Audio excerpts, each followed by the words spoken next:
What's going on YouTube? Today I'm doing a video comparing two Moyu cubes and two Gan cubes.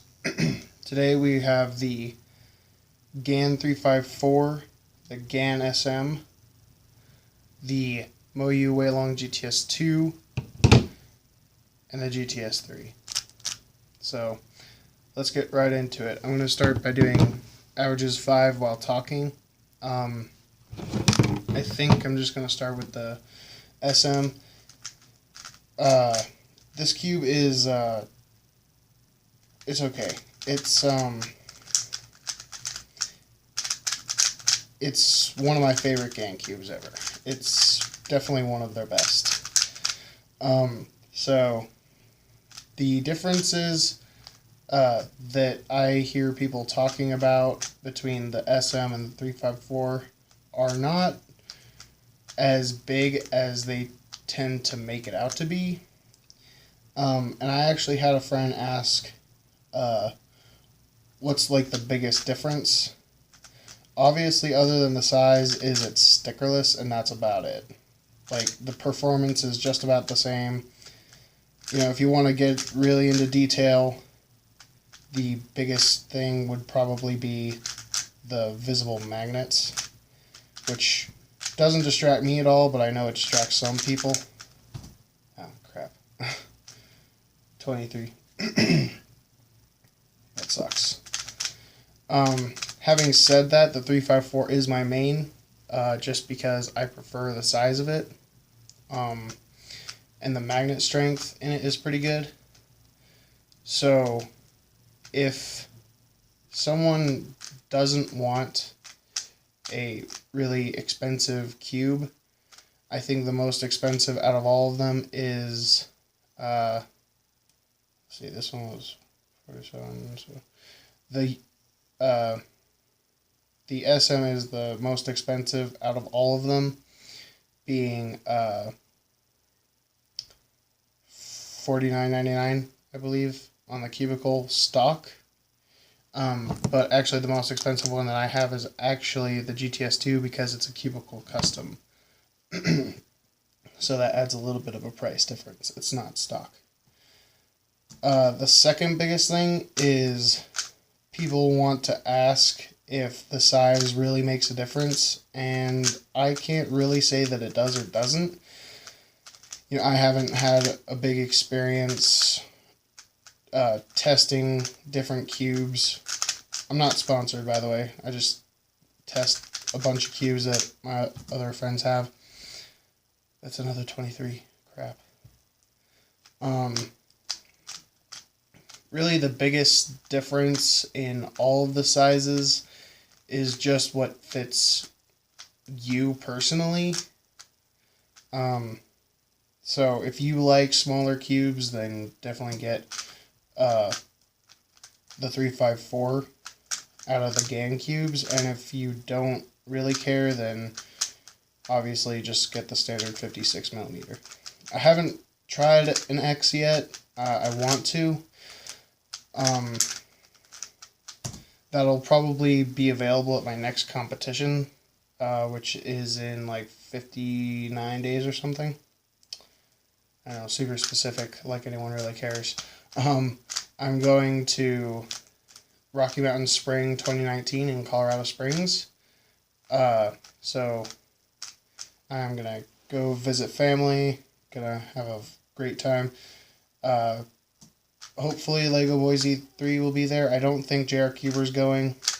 He was at the first competition I ever went to, which was in the same place. So, if someone has an X at the competition, I really want to try it. And we'll see how that goes. So, for the last solve on this one,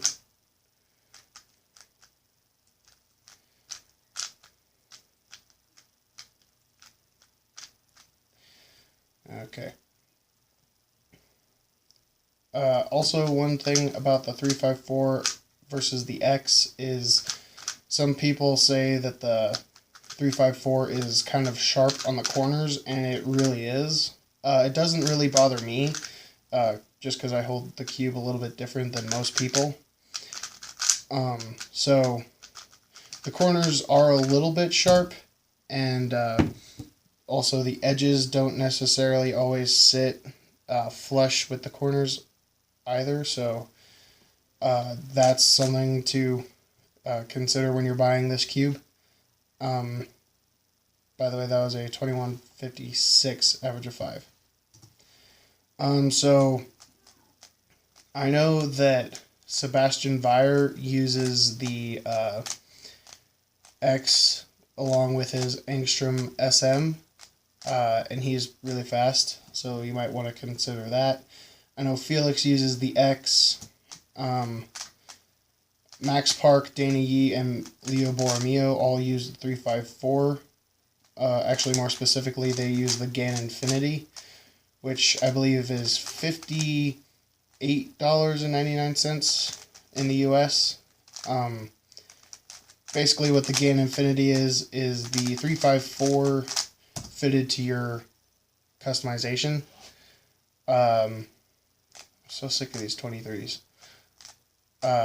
So you get to choose the magnets, the way your GES sits, where you want it, what elasticity you want, and you get to choose if you want it stickerless or half brights with pink. You know, it's a really cool system. I want to try the Gan Infinity. I think I would probably just stick with the normal magnet strength, but I would color the insides a little bit different, and I might get it stickered. I'm not really sure. I think a stickered 354 would look really good. So as far as fast cubes go, you can't really go wrong with Gan cubes, although I will say, even with the different elasticities, they're not for everybody. You know, like, they can fit more turning styles than they used to be able to, but they're still, it's like an acquired taste thing. I've always liked Gan cubes, so I don't really have any problems, and I imagine that if I got an X, it would be my main. I mean, I can't really say that. I've heard mostly positive reviews, but like JR Cuber's review is very, very different from what I expected. He prefers the performance, I think, of the 354, but he prefers the feel of the X. So it's all up to personal preference, really. So I can't really discuss the differences because I don't have an X, but I think it's all up to what you personally would want. Ooh, 16, yeah. And for the last solve,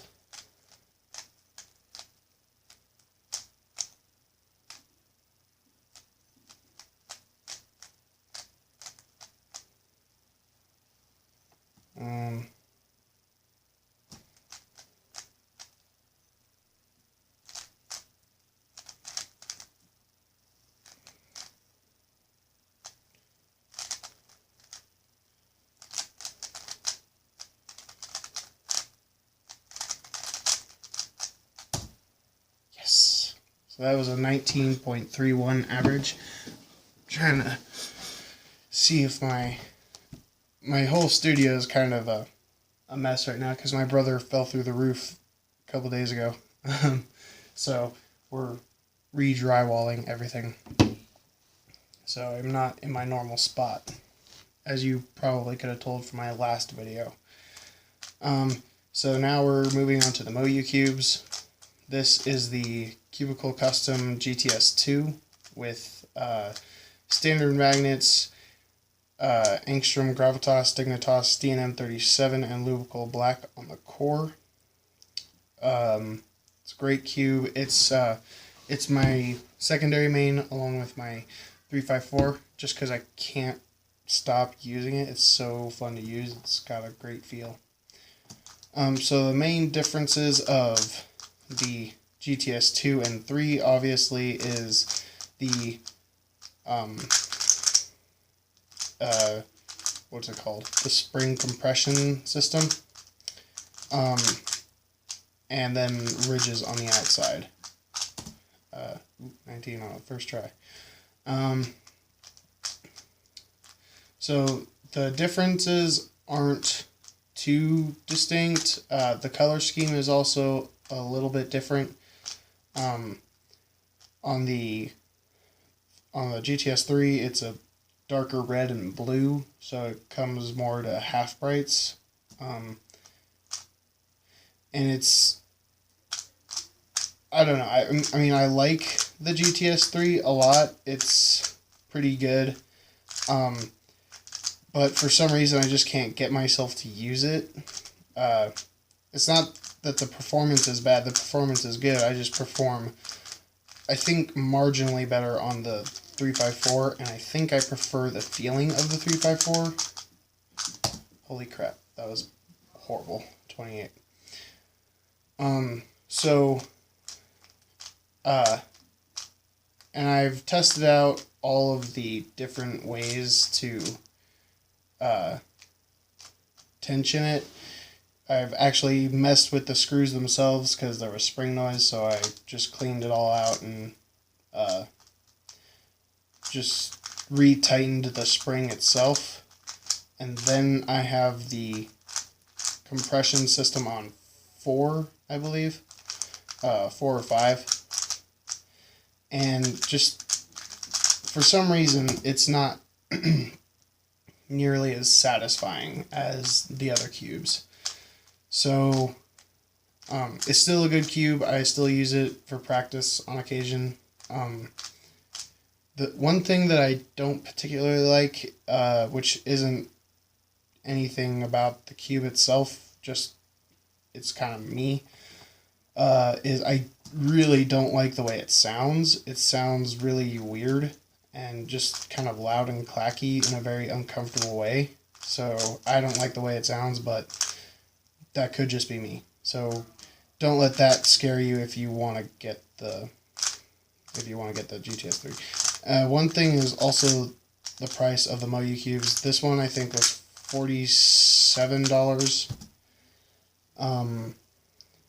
Yeah, like $47.97 or something.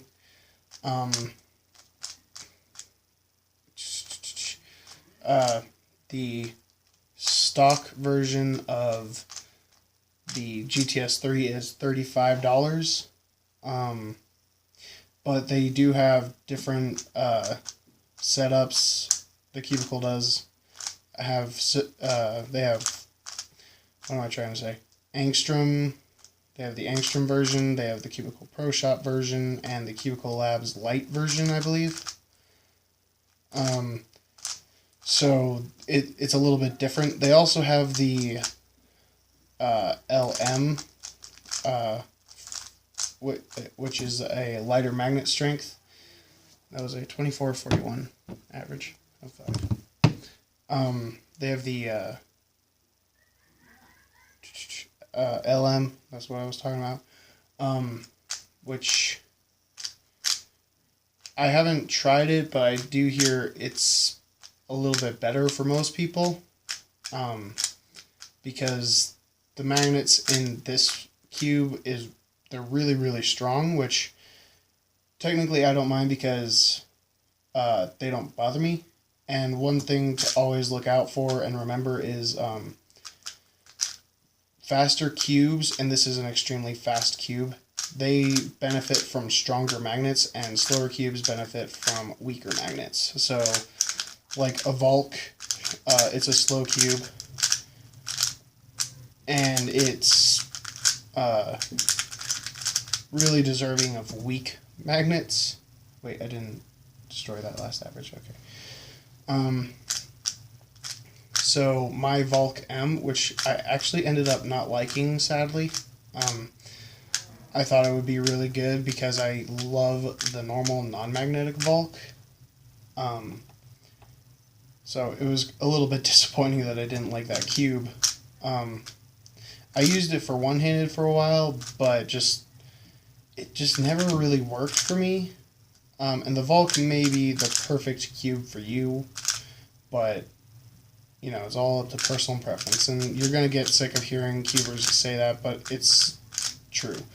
So, I mean, it's a good cube, it's just not for me. I think the biggest thing that I don't like about the Volk is that it's very unforgiving for me, because I do have a bit of a rough turning style, but not horribly. It's not a horrible turning style. It's just a little bit rougher than most people, I think. So that could just be me. Obviously, Matt's Volk liked the original Volk M, which, you know, he's wrong. Sorry, he's wrong. But he then switched to the Volk Power, and I tried the Volk Power a couple of times. I've tried magnetic and non-magnetic. Okay, so here's something. These are both 26s, and that's not average for me. So the performance isn't bad, just it's not as great on the GTS3. So the Volk Power, I didn't try it for long periods of time. I think I tried a couple of solves and was like, oh yeah, that's good. It's really smooth and really soft. So I've tried the Volk Power and I like it, but I don't know that it would become my main, especially considering everyone says it's not as great as the original Volk, and I just don't really care for the original Volk. So that's something to consider. If you don't like the predecessor of a certain cube, kind of like the RS3. The MF3 RS2 was my main for a long time, but then it broke because I suck and I don't take good care of my stuff. Actually, that's a lie. I take really good care of my stuff because I don't want to ruin anything. So people are saying the RS3 isn't that much better than the RS2, which is kind of disappointing to hear because the RS2 was amazing. And just, you know, they're Moyu cubes. What do you expect? They're economy cubes, but they're absolutely fantastic for actual performance. I actually lent the RS2 to a friend of mine in my second competition, and he made it to finals with that cube. He barely made it to second round, but he did manage to make it to finals with the RS2. So I think he averaged like sub 10 or something. I think he was like 7 or 8. So nothing horrible, just when he used my cube, he was pretty good. And I think it's mainly because the cube was very, very versatile in how it can be used. So that was a 26.10 average of 5, and it was horrible. So just a quick recap before I end this video. I hope the comparisons helped. I hope I said everything I was trying to say. So in order of how I use these cubes, it's the 354, the GTS2, the SM, and the sadly disappointing GTS3. None of them are bad. It's just all up to personal preference. So this one is $50. This one is, I want to say, $35. 47, I believe, and 35. So keep in mind that this one was set up by the Cubicle, so it's a little bit pricier. I don't even know if that's a word. But these cubes are all amazing, and I think everyone can use them. It's just up to your preference. You can also get them cheaper with the coupon code JRCuber at checkout. Thanks for watching, guys. Bye.